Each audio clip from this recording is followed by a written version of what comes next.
Anyway, good morning, everybody. The Sabres are back. And, I've been waiting for this day for my entire life. Anton Wahlberg, folks. Yeah, there we go. Joe, what do I know about Anton Wahlberg? He's been called up. He's playing because Tage is not, right? That's right. What's happening? Well, I mean, he's there in case Tage can't for some reason, right? Like, if a flight doesn't get in. I don't know, though, that his flight didn't get in. I mean, I saw pictures of guys that were arriving that were in D.C. last night. I think Clayton Keller is one of them. I think I saw a picture of him arriving back in Utah. So Tage could drive. I mean, if he's in D.C., he can drive to Newark. Yeah, it's not that far. I don't know if you'd want to right now. That's not that far. The way the weather is on that's fair. On the Eastern Seaboard probably is not great. But maybe he's driving right now. Would he have a driver for that, or would he just be driving himself? Would also be a question. Good question. Because you could just sleep in the back the whole time. That's not a bad drive. What's that? DC to Newark. That's probably 2 hours. 2-3 hours. Like DC to Philly is not long. Maybe that's 2 hours, and Newark to whatever. It's not that bad. It's doable. Yeah, not a bad drive. Very much doable. I think I'm rusty on all those distances in between those cities. I'm trusting in what Lindy sounded like yesterday that he's gonna play tonight. Okay. I don't know if he'll play a lot or what line he'll be on, but the Devils people are talking like Hughes is playing tonight too. So if he's playing, I can't see why Tage wouldn't. Yeah. They're probably driving together if they're driving.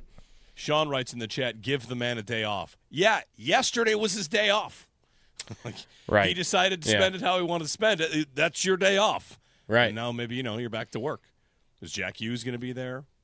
If he Hughes really is in and Tage is not, we got a problem. Yeah, and I can't imagine that we get there. Where one of those two is in. I don't think he would miss the game, and I think also they didn't play a ton, right? Like it was 3 games in the preliminary round, and then it was 3 games after that. So you added 6 games. He didn't go play a 20-game tournament somewhere. He didn't play 20 minutes a night. That's another good point. He played more like 10 minutes a night. So, by his Sabre minutes, he really only played like 3 games. So, I think I like it. I think he goes right back in. I mean, guys get traded at the trade deadline and then play without ever having practice with the team, right? Like, I don't think that it has to be a huge deal that he plays tonight and like what he'll look like. I think he might just look like Tage. Let's hope so.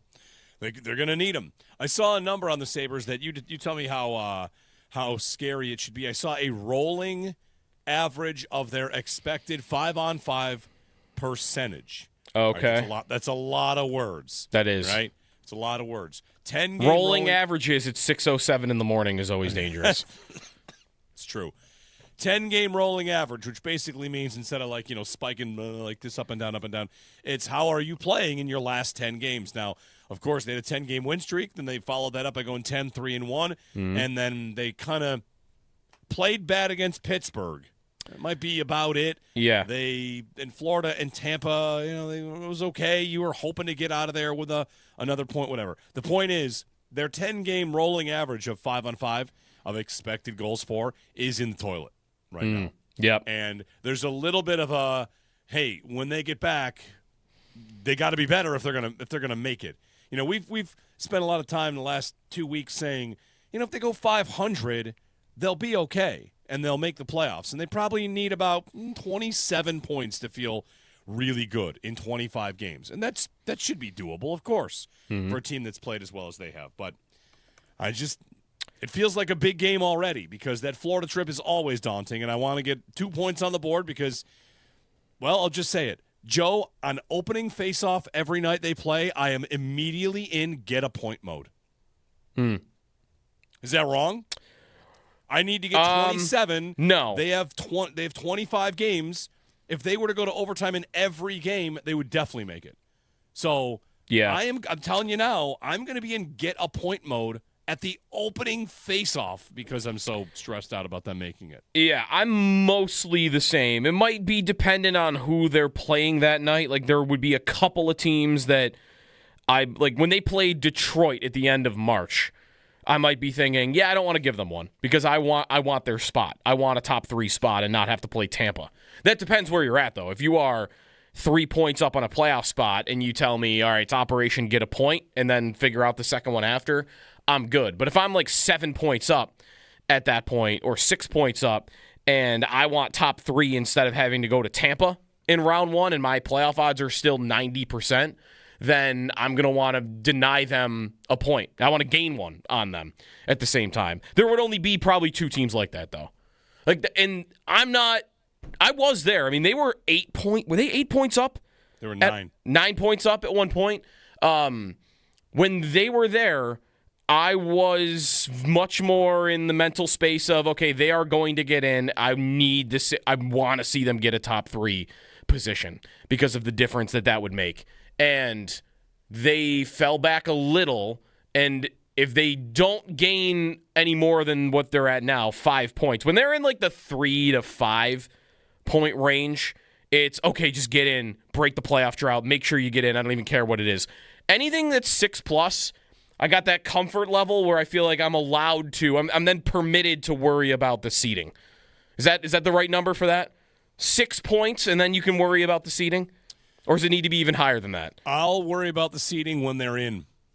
When they're 100, when they're 12 points up and not mathematically not even 12 in? up, but like when mathematically it would take them going 0-8 or 1-7 down the stretch to miss, then I'll start to think about seeding. I mean, I guess I reserve the right to, if they win the first 3 games out of this break, to say like, all right, I'm back on seeding.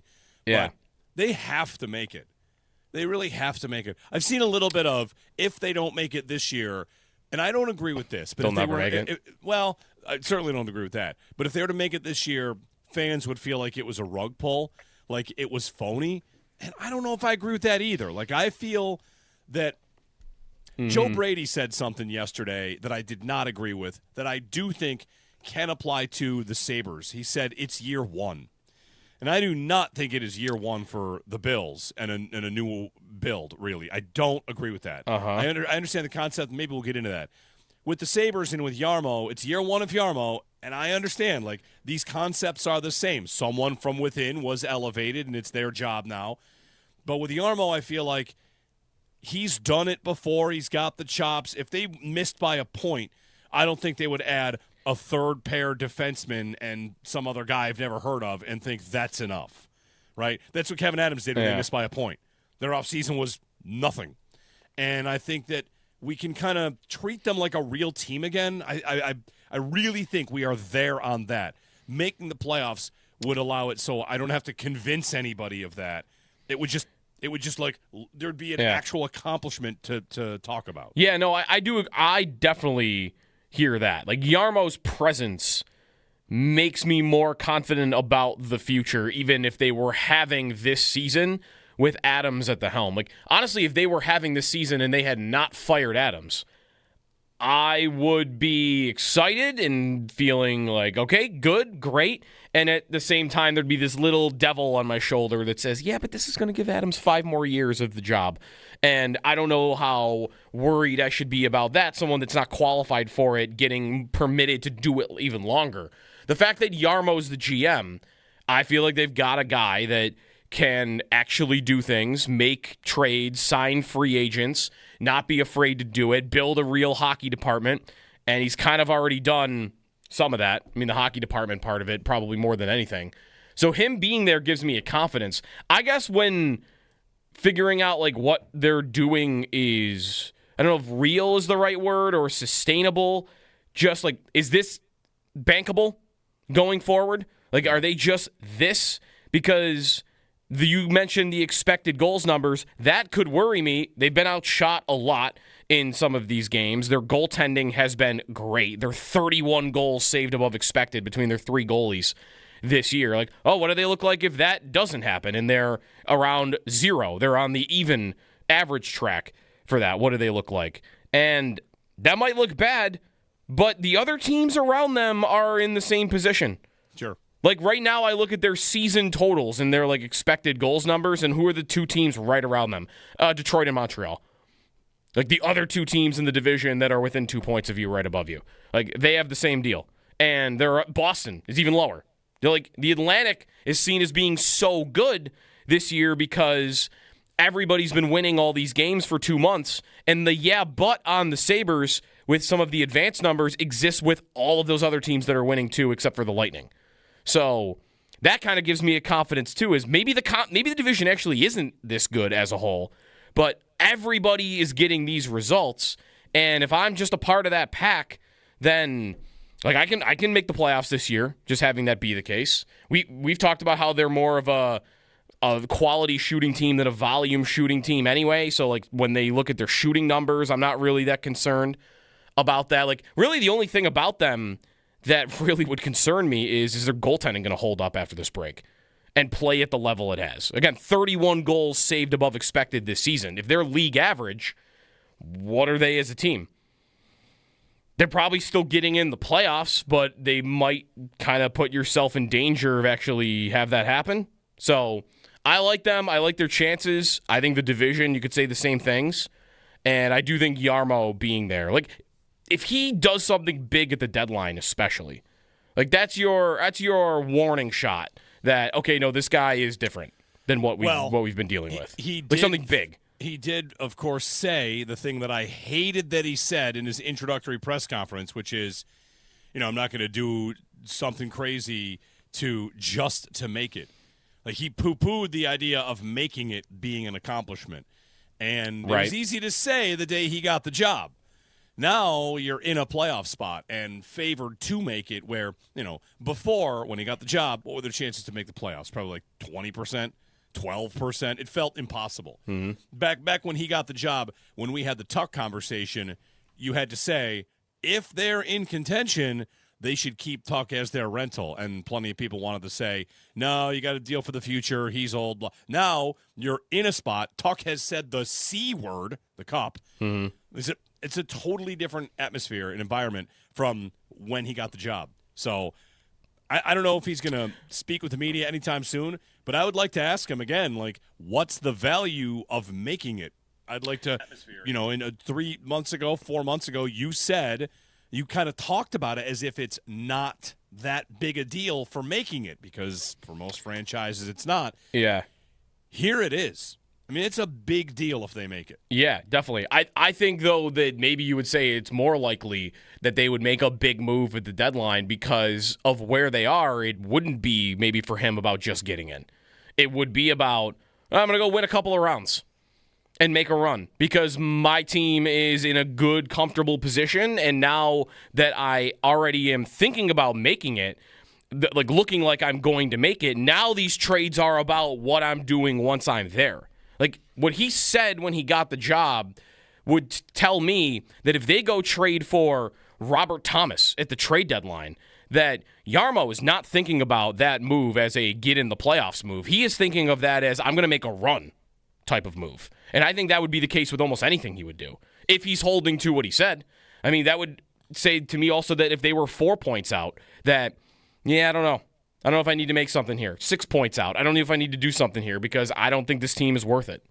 And that you could criticize that, but I don't know if that'll be tested, because if they're 5 points up, 6 points up, 7 points up, and they make a move, like for all of us, it might be this is the solidify your playoff spot and break the drought move. And in Jarmo's head, it might be, no, I'm going to go beat Montreal in round 1 and then challenge Tampa in round 2. That's what this move is for.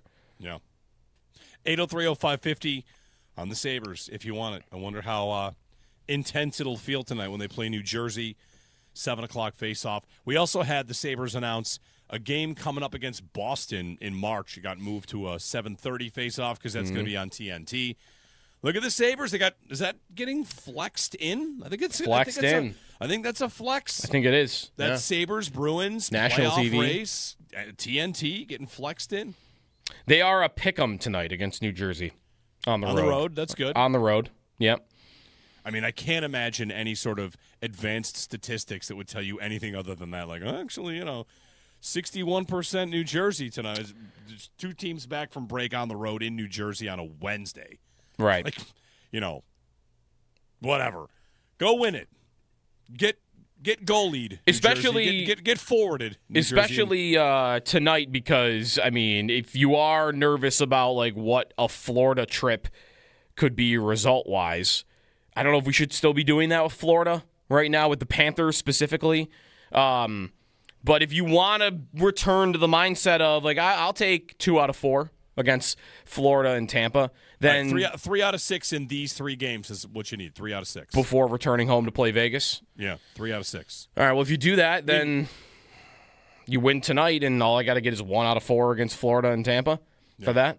And 3 out of 6 would be get a point mode. Right. 3 out, All right, get to overtime. Losing 3-on-3. Yep. Watch John Cooper beat you in 3-on-3 and then not complain about it after. That'd be perfect. 803-0550, our phone number, 1-888-550-2550 to join us. Jeremy and Joe, Sabres and Devils tonight, the game here on WGR, and, all the assorted things that come with stress.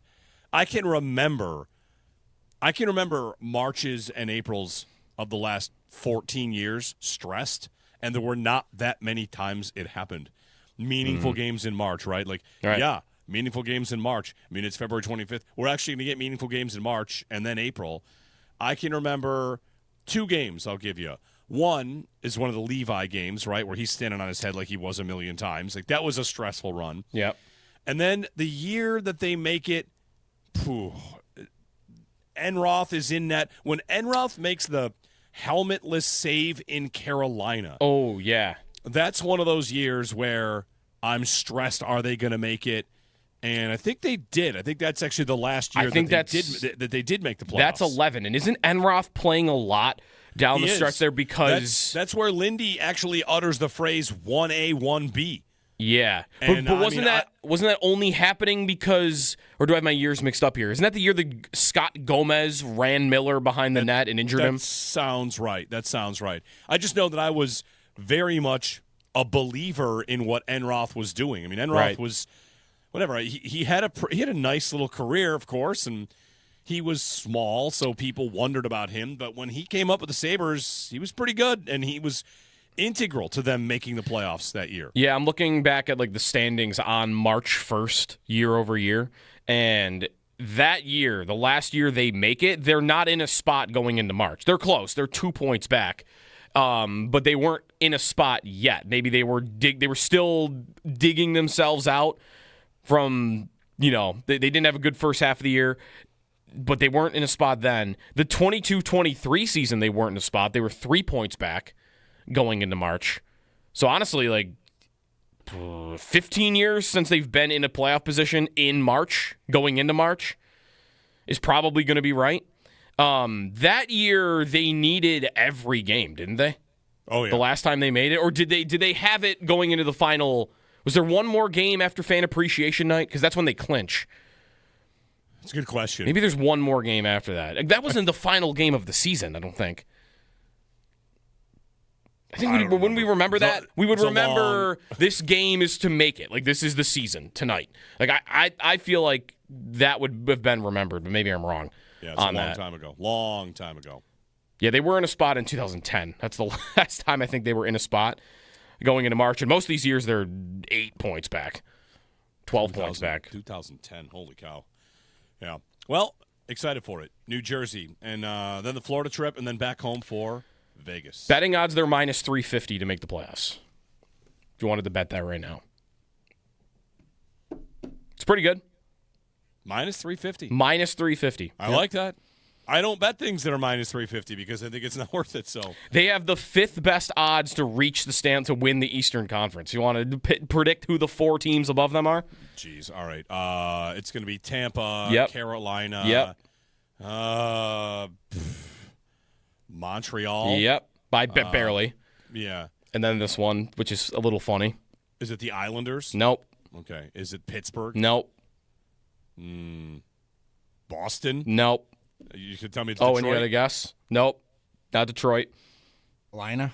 Or no, Carolina. I said Carolina. Not Carolina. No. Columbus? Nope. That's what I was thinking. You're going to tell me it's Florida? Florida. Oh. Okay, yeah. The Florida Panthers still have the 3rd best odds to win the Eastern Conference. Florida is having the Chiefs here. Yes, right? 100%. I was just going to say that. In the playoffs, and they're like, oh, watch out for them. You don't want them getting in. Yeah. Florida is a full 8 points out of a spot. Don't let them 8 points out. That is not happening, right? 8 points out. You're right. It is exactly the Chiefs thing, or even like maybe the Bengals a little bit in some of these seasons. Yeah. 803-0550, Jeremy and Joe. Take your calls on it. I got a Twitter poll up about A.J. Brown.